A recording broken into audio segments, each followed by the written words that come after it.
It's Cheryl Plouffe and Jaclyn Whittal in with you midweek. It's a Wednesday. Pacific moisture grows an avalanche risk. We'll talk about that and a warm-up also for out west, but not before we see some snow. That'll target Alberta.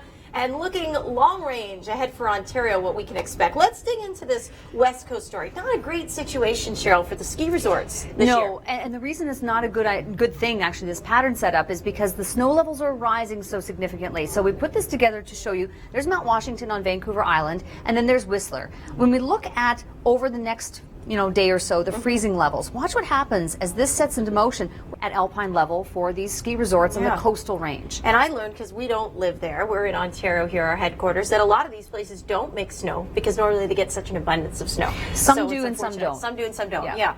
All right, let's continue the story. We're going to go to this avalanche potential because as we get into the week, we're going to be seeing maybe this climb up to high. A lot more risky territory if you're making any, drives through those passes.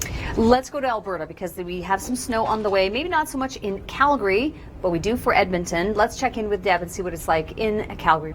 Will do, Deb. We've got some snow on the way for Edmonton. We're looking at 5 to 15 on Thursday, another 5 to 10 expected on Friday, too. And just a series of systems moving on the west coast, so that accompanied with the warmer air mass, not going to be good for that avalanche potential, and a lot of rainfall, and then the snow for Edmonton. Let's go to Kelly. She's in Hamilton.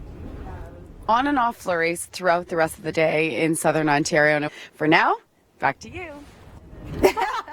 Well done, Kelly. Cute. All right, so a little bit of snow, just a dusting. Some areas could see 3 to 8 centimeters along the lakes. And really, the next big storm, though, is for the East Coast. Another round of it. Thursday and a Friday, they could get hit hard again. And on Saturday in Toronto and Hamilton, we might see about 10 centimeters of snow headed in that direction as well. So we're in an unsettled pattern, to say the least. That's right. One clipper after another. And remember, this all begins on the West Coast with that Pacific moisture making its way over the Rockies and then beelining for the Great Lakes. We'll be back with much more.